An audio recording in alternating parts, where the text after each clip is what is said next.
Hello everyone, हरियाली तीज की बहुत बहुत शुभकामनाएं। दोस्तों, हरियाली तीज पर क्या करना चाहिए और कैसे पूजा पाठ करनी चाहिए, कैसे व्रत रखना चाहिए, हर चीज़ इस वीडियो में होने वाली है। इस दिन सिर धोना है या नहीं, सब चीज़ें इस वीडियो में बताऊंगी।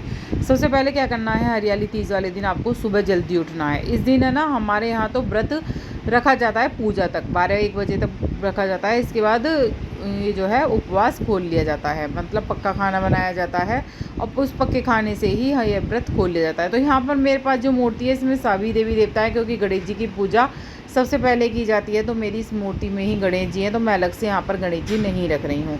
एक चौकी स्थापित करी है मैंने और चौकी पर मैंने मूर्ति स्थापित करी है। तो यहाँ पर जो हरियाली तीज का त्यौहार है, माता पार्वती और जो है शिव भगवान की पूजा करी जाती है। कहते हैं कि माता पार्वती जी ने शिवजी जी को पाने के लिए इस व्रत को किया था, और जो स्त्रियां हैं अपने अखंड सौभाग्य के लिए इस व्रत को करती हैं। कुंवारी कन्या भी अच्छे वर की प्राप्ति के लिए इस व्रत को कर सकती हैं। तो आपके यहाँ जब अगर पूरे दिन का होता है तो आप पूरे दिन रखिएगा। एक हरतालिका तीज आती है जो भाद्रपद में आती है, क्योंकि बहुत लोगों को कन्फ्यूज़न हो जाती है कि तीज कौन सी वाली आ रही है। एक हरतालिका तीज होती है, एक हरियाली तीज होती है। हरियाली तीज जो होती है वो सावन के महीने में आती है, और हरतालिका तीज जो होती है वो भादों के महीने में आती है। लेकिन जो भादों वाली तीज है वो बहुत ही ज़्यादा मायने रखती है, क्योंकि क्या होता है, भादों वाली तीज जो है वो हमारा निर्जला व्रत रखा जाता है। अगले दिन व्रत खोला जाता है, बहुत ही कैडी तीज मानी जाती है वो।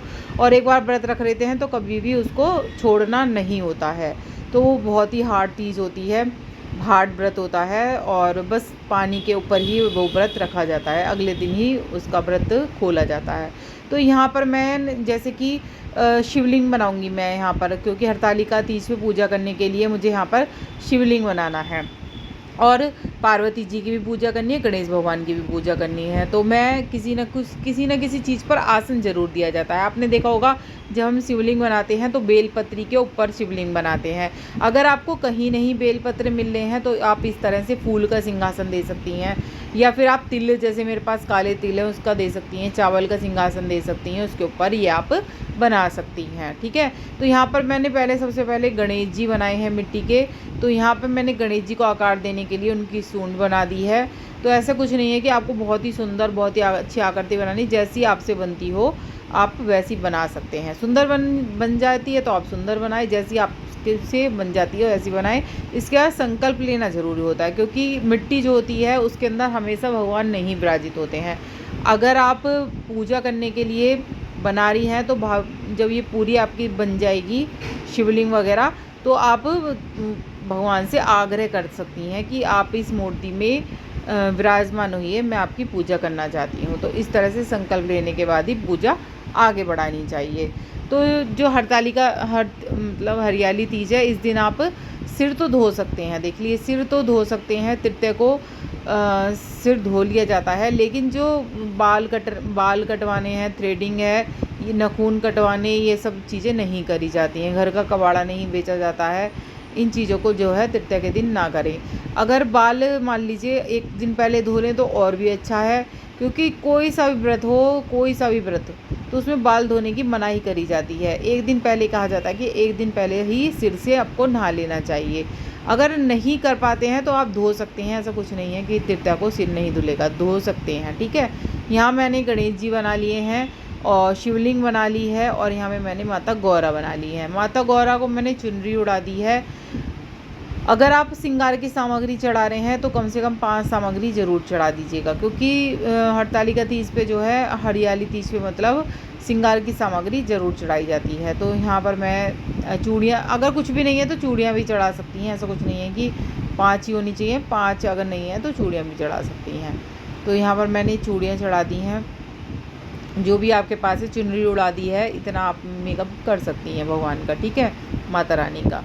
और अब क्या करना है दोस्तों, सबसे पहले हमें गणेश जी की पूजा करनी है। तो गणेश जी को यहाँ मैंने जल चढ़ा दिया है।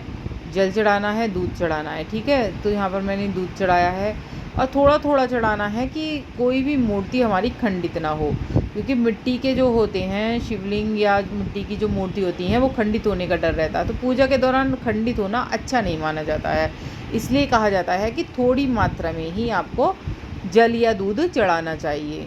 और इस तरह से जल दूध चढ़ाने के बाद आपको बस स्वरूप कलावा अर्पित करना है। तो वस्त्र के तौर पे हम कलावा अर्पित करेंगे, तीनों को ही कलावा अर्पित करेंगे। ठीक है, हमने माता रानी को चुनरी चढ़ा दी है, लेकिन कलावा भी अर्पित कर देंगे। इसके बाद जनेऊ आपके पास है तो जनेऊ अर्पित करिए। फिर इसके बाद तिलक ज़रूर लगाइए, माता रानी को जो है उसका तिलक लगाइए रोली का, और भोलेनाथ को उसका लगाना है चंदन का। तो यहाँ पर अगर आप के देखो, यहाँ पर कलश का बहुत विशेष महत्व होता है। तो कलश स्थापित करने का यहाँ पर मैंने आम के पत्ते लिए हैं। तो कहते हैं कि सभी देवी देवताओं का वास होता है कलश में। तो मैं यहाँ पर साक्षी मानकर यहाँ पर मैंने कलश स्थापित कर दिया है। तो यहाँ पर मैंने कलश में आम के पत्ते डाले हैं और जल अंदर भर दिया है और आम के पत्ते लगा दिए हैं। इसके ऊपर आप दीप कलश भी स्थापित कर सकती हैं, वो आपकी मर्ज़ी है, या फिर नारियल भी रख सकती हैं। ठीक है, तो इस तरह से कलश स्थापित कर लेना है। अब क्या करना है दोस्तों, कलश स्थापित करने के बाद आपको ये जो है भगवान के जो प्रिय चीज़ें होती हैं, जैसे फूल, कौन सा प्रिय फूल है वो चढ़ाना है। नीला फूल जो होता है वो चढ़ाना है, अगर है आपके पास गुलाब है तो गुलाब चढ़ा सकते हैं। बस माता को ध्यान रखिएगा सफ़ेद फूल नहीं चढ़ाने हैं, माता को सफ़ेद में चढ़ाइएगा। जो माता को, पार्वती माता को गुड़हल का फूल बेहद पसंद होता है। अगर आपके पास गुड़हल का मिल जाए तो और भी अच्छी बात है, नहीं तो लाल गुलाब के फूल भी आप चढ़ा सकते हैं। ठीक है, यहाँ पर मैंने बेलपत्र चढ़ा दिया है। एक बात बता देती हूँ कि जो वो होती है ना भांग वगैरह मत चढ़ाइए। मैं सभी वीडियो में बताती आ रही हूँ कि भांग चढ़ानी अच्छी नहीं होती। इससे जो आपके हस्बैंड है या आपके घर का कोई भी सदस्य है, बच्चा है, तो वो इस प्रवृत्ति का हो जाता है कि वो भी पीने खाने लगता है। तो इन चीज़ों को नहीं करना चाहिए, भांग वगैरह नहीं चढ़ानी चाहिए। ठीक है, क्योंकि माता गौरा को नहीं पसंद है कि उनके जो हस्बैंड हैं, उनके जो महादेव हैं, वो भांग वगैरह पिए, नशा करें। ठीक है, यहाँ पर मैंने फल अर्पित करे हैं। तो आप छुआकर फल, सभी को फल जितने 5, कम से कम 5 फल ज़रूर ले लीजिएगा। 5 फल अर्पित करिएगा, 5 फल। इसके बाद दक्षिणा अर्पित करिएगा भगवान को, और फिर आरती उतारनी है। ठीक है, आरती उतारने के बाद अब विसर्जन आप क्या सोचेंगी कब कर और कैसे करना है। तो विसर्जन आपको कम से कम 1 घंटे बाद, पूजा के 1 घंटे बाद विसर्जन करना है।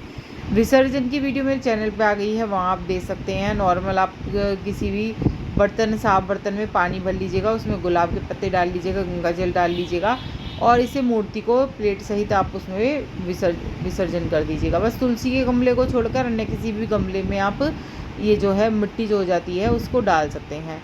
ये ज़रूर पत्ते अलग से निकाल लीजिएगा। और